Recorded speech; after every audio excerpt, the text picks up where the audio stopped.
later, mate. It's been a couple of days. I'm glad we kind of waited out the extra ride and lunch and stuff. I definitely am. So Daniel wanted to kind of push through yesterday, and he was contemplating it anyway, push through, not stay at the station. And I was like, no, let's just chill, let's not push ourselves, plus give the grader more chance. And I'm so glad we did. The grader has been, and yeah, we've been able to do most of the way at like 80 k's. There's still rough patches, but definitely much better than it was. Significantly better.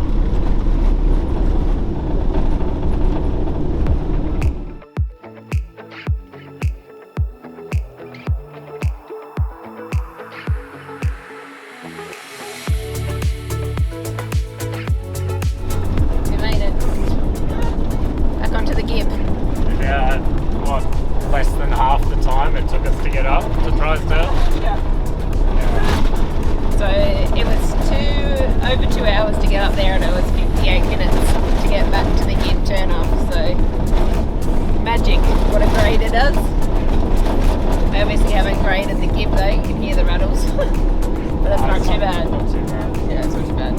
They did the grading ages ago, like a month, 5 weeks, 6 weeks ago or something, so it's not too bad.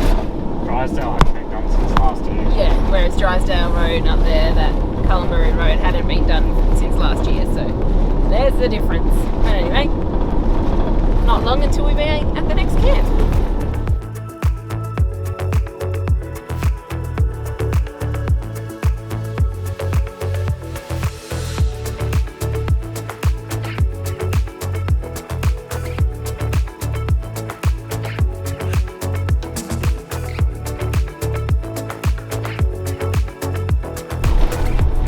We're on the Gibb obviously, and thought we'd do a little piece. We just recently downloaded the Camps Australia-wide points of interest for our GPS unit.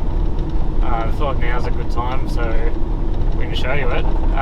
Basically it loads all of the Camps Australia-wide points of interest into your GPS. So for example, we've got the Garmin RV890, and so it's all loaded in there, and it's loaded in there by like number. So if you've got the book, you can sort of reference, like just type in the number of the campsite that you want to go to, and it'll direct you to it. And in this case, like this one's Rust Creek, which is in Camps 11. It doesn't have like a lot of info about each one. Some of them it has more than others. But yeah, it's pretty good, and it's all offline as well, so offline and lets you navigate to it. So, and they've got points of interest for pretty much all the major GPS units out there. I think the price is about $40. It's not that much in the scheme of things. It's pretty useful to have those extra points of interest in there. So if you get that along with your camp's books, if you're not in reception, you can still find yourself a good camp. And, Like out here on the Gibb. like here on the Gibb. In this very remote and rough outback location. Alright, so the next part to that POI for camps is checking the details in the Camps 11 book if you need to know more information. So Camps 11 book, Kimberley is 165, and this is it here, Rust Creek 727. So find that camp.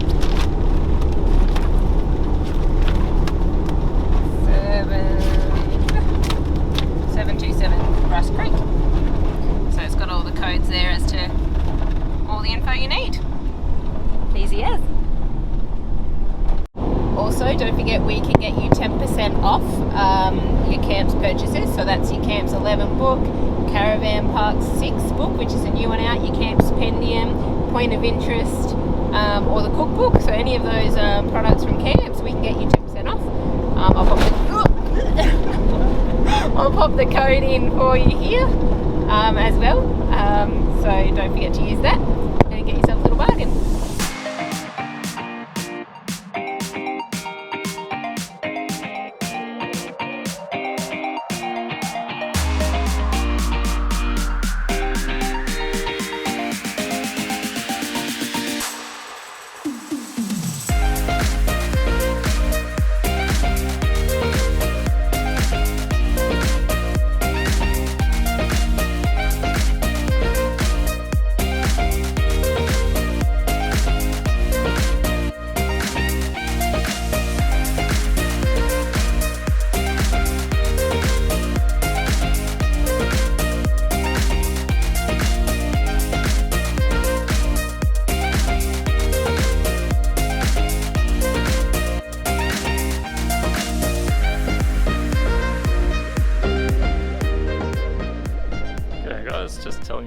Ellenbrae homestead.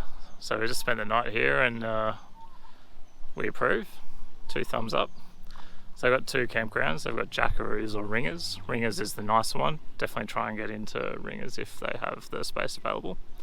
The showers and stuff are just a bit nicer and it's a bit more grassy, and it's close to the waterhole. Waterhole is good, nice and refreshing. A little bit cold, but you know, you get that out here. That's $35 a night. For kids under 5 are free. So I don't know, for us it was 2 adults for $35 a night. And they've got water here. You know, fires. The scones are amazing. I'm sure you've heard about the scones here. They're really nice. A little bit on the pricey side, $6 each. But I mean, you're here. You're in the Kimberley, so it is what it is.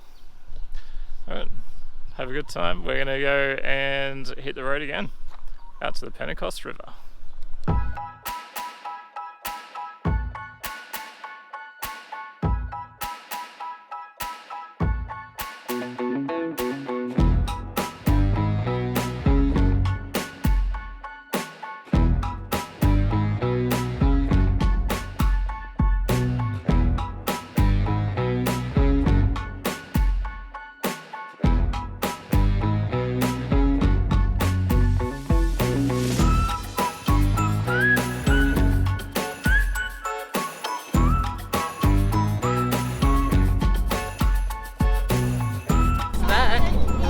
Gibb River crossing, and there was 0 attempt to make that smooth at the bottom, and then you've got to climb up a big hill straight afterwards if you're coming this side.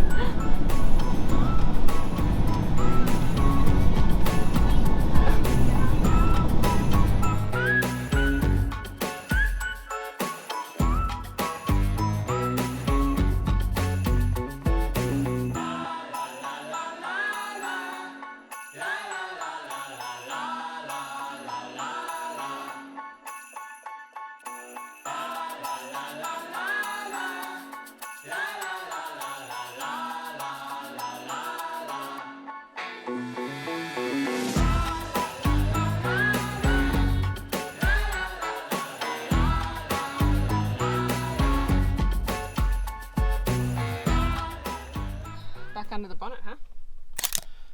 Yep. Low coolant level alarm started. Tried driving a little bit just to get, Because we're 18 k's from camp. We're like 5 minutes from reception. Yeah. But it was limp mode. I was struggling. Yeah. So we pulled over, checked it out. The coolant pipes busted. Like it's a plastic T-piece, I'm guessing, that held them together. It's actually snapped with the corrugations. So we're left with and no coolant. Yeah, we've got. There's like none in there. I can't see it. I can see the line. Can you? Yeah. Okay. There's none. Alright. So we're gonna try and figure something out.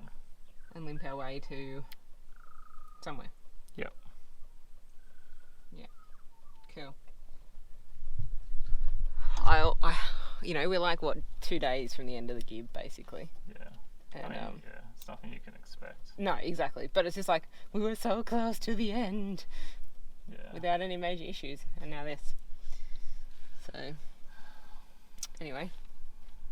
Is what it is. Can't change it. Didn't expect it. It's not like the truck, it's not a fault of the truck in general. It's like just the corrugations and stuff. Shit happens. Really bad. Yeah. Bad. Bad, bad, bad.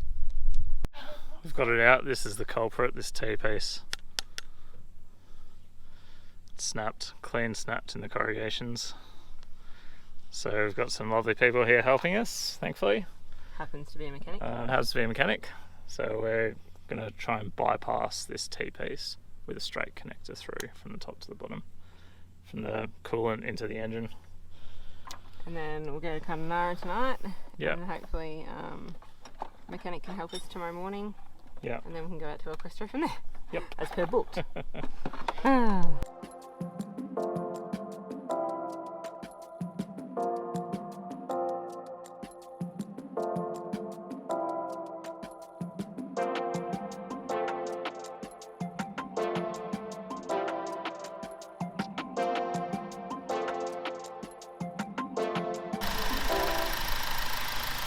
Alright.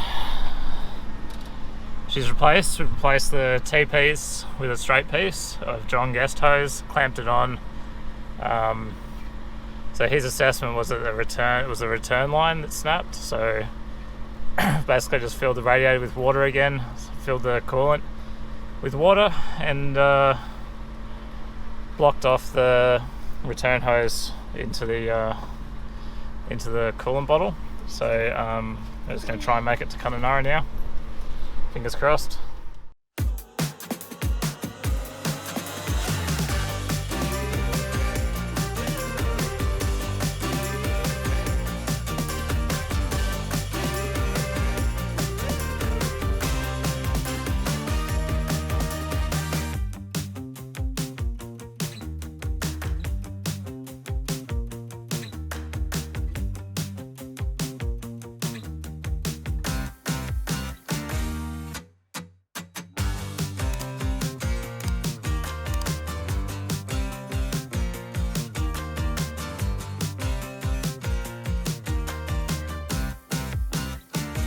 Alrighty, so we've tightened up where we think he's leaking as a guess. We're luckily at Roadworks just at the Pentecost, and they've all been so helpful, and they've got the water tank bringing us water to put in the back of the truck in the tank so that we can kind of, every time we need to stop, we can just take water out of the back of the truck, because our 12-volt system in the caravan has decided to stop working, so we can't pump water from our caravan, because like perfect timing. What the another one of these moments where I'm like trying not to swear on camera. So luckily enough, they're going to use river water into our truck tank. That'll give us 70 litres to hopefully pop our way over to the Kununurra, stopping and refilling when we need, and then hopefully no more damage. Because it's like, honestly, what else could go wrong? I don't know. I guess it could blow the whole thing up. I don't know. Like, you know, when these things happen, you don't know what else is around the corner, I guess. So anyway, one thing after another, but thank God they're helping us.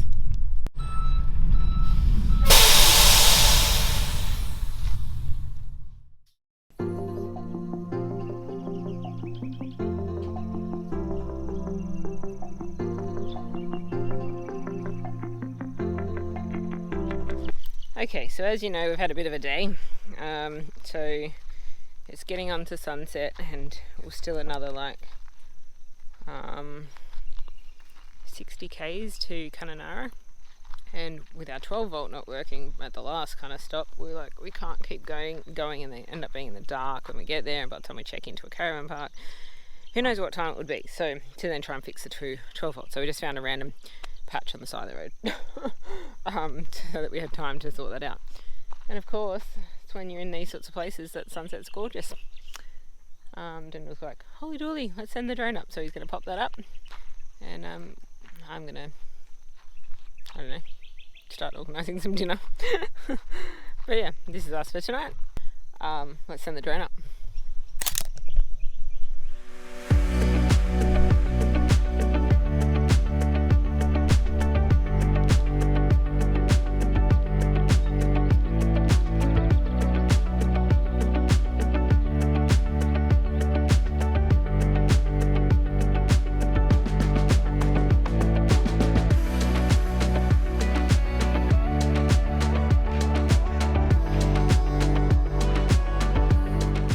Right, drove into Kununurra. I had to stop a few times to refill some more water in the radiator in the thingo, because it was just still leaking out a bit. So I come in, and we're at Auto 1 in Kununurra. We got recommended these guys. They said, someone on the road said this guy was super helpful compared to the other shop in town. So we'll always take that advice on board. And now he's sold me all the stuff. We managed to find all the bits and pieces that I need to do the repair, so I'm just going to do the repair now in this driveway. So these brass tees to replace the plastic ones, hose clamps, that's the piece I'm going to use. So I just need to pull the straight pipe off that we've got on there at the moment, undo that one, and put the tee back together and chuck some. Now he said the coolant dilutes like 1 litre makes 15 litres, so I can just put some some of it in there to dilute through the system without having to drain all the water out and stuff, which is awesome. I can't really film myself while I'm doing this, so I'll just show you bits and pieces. I've just undone the hose clamps on this guy. It's all a bit hot in there, but yeah, so now I should be able to get this hose off, and then should be able to replace the old hose on. You can see that's the brass T replacing the plastic one. These hose clamps are all on tight now. Just need to tighten these ones and recharge the system with more fluid. So Michael at Auto One, he's excellent, he's super helpful. He just came out and even gave me a little bit of a hand. He's really keen, he's such a nice guy. Up now, I've refilled the coolant in, done the T-piece in, redone all the clamps. Also bought an extra T-piece and 3 more clamps. Chance something else happens with another connector or something. I know it'll never happen again now, but you know, can't hurt. So yeah. Just did about 100 k's out of Kununurra back to the caravan. Poked my head under the bonnet. All looks good. There's no coolant anywhere. All looks tight and solid. I'll check it again after the corrugation's in.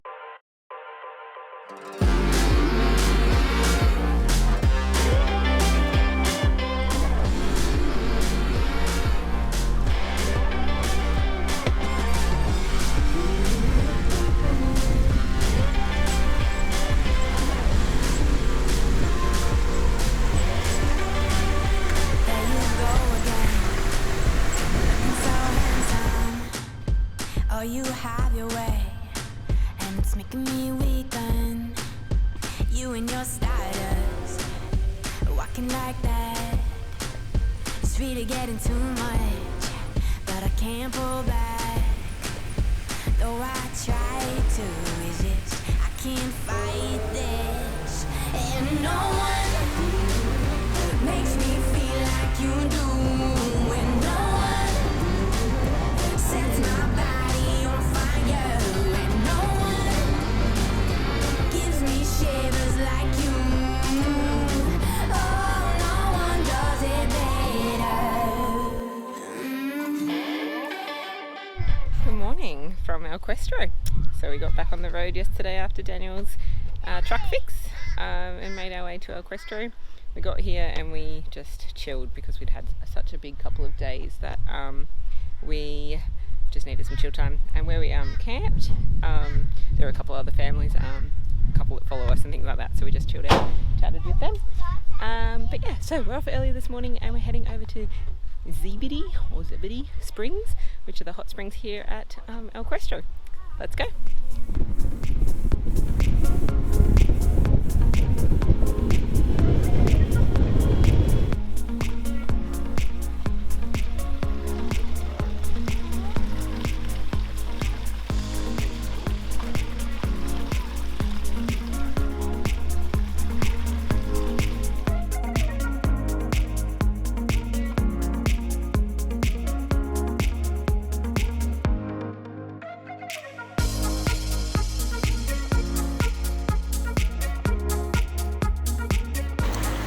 What's up to Amanda? Oh, I'm getting a rock in my back now. There's a sharp rock here. Just hanging out in Zebedee Springs. Relaxing. Yeah, it's so nice. Yes, it is.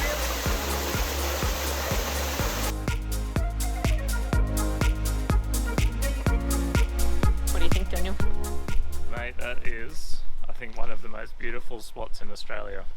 Yeah, And it's a big call, and we've seen a lot of beautiful spots. it's definitely up there in the Zebedee list. Definitely takes the cake, I think. Oh, I think it's up on the list in like top 5. Well, but it's enjoyable too, because you can swim there and it's like hot, like not hot, but like warm. So you don't get just lie cold there and and relax in this beautiful rainforest. it's a short walk, Short walk. easy yeah. walk. Yep, There's not many places better. yep. Maybe like Ningaloo Reef in the lagoon was really it's nice as well. But Totally different things though, like a rainforesty thing to an oceany thing. Like, yeah. Anyway, yes, definitely like It's as good as we remember. Out of my top 10 bucket list of Australian things to do, like most beautiful and epic places, this is up there and like probably the top 3. There you go. Yeah. I think my bucket list is pretty big though. Anyway, it's definitely easy to walk to and stuff like that, so definitely come prepared with your swimmers, and thongs are easy to walk in, like the walk is really easy, so yeah, definitely do it. Come here and not bring swimmers. Yeah, definitely don't come without being prepared to swim, because it's awesome and you miss out.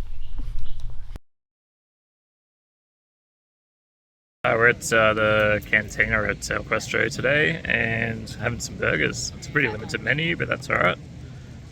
Burgers look amazing, and Ari's getting some sweet potato chips. What are you doing? Fixing a latch on the corrugations. It got a bit broken. Yeah. Well, it's hard. I'll explain it in a second. I'm just finishing this off. Okay, how about I explain it? So, our bathroom cupboard, took you through the messy van. This one here, it got jammed, closed. We couldn't pull the latch to open it. So we had to like get a knife in. We had no idea what was going on. It was jam closed. No matter how many times we did this, lifted, pushed, pulled, twisted, whatever, it was jammed. So we had to get a knife in and like literally like snap it out. So that's what Daniel's fixing here, is he had to kind of snap the little levery bit. What's that? No, paper towel. It's okay, it's water soluble. Yeah, so he's just super gluing that back together because it had to be snapped. And what we found was this part, the handle bit, this little screw bit, this brass screw here, screws in. It was just like vibrated loose. Unthreaded itself. Unthreaded itself, which is how the lever bit actually levers. So if that's not connected, it's not going to lever. So we've Loctited that, put it back in, screwed it back in, it's nice and tight. And then we're going to try and... Amanda's I'm going to try and fix the door and reassemble it. Well, Daniel does other things. Because I can. I'm a woman and I can fix things. I wasn't the one that undid it, so I've got to figure out how it goes back together.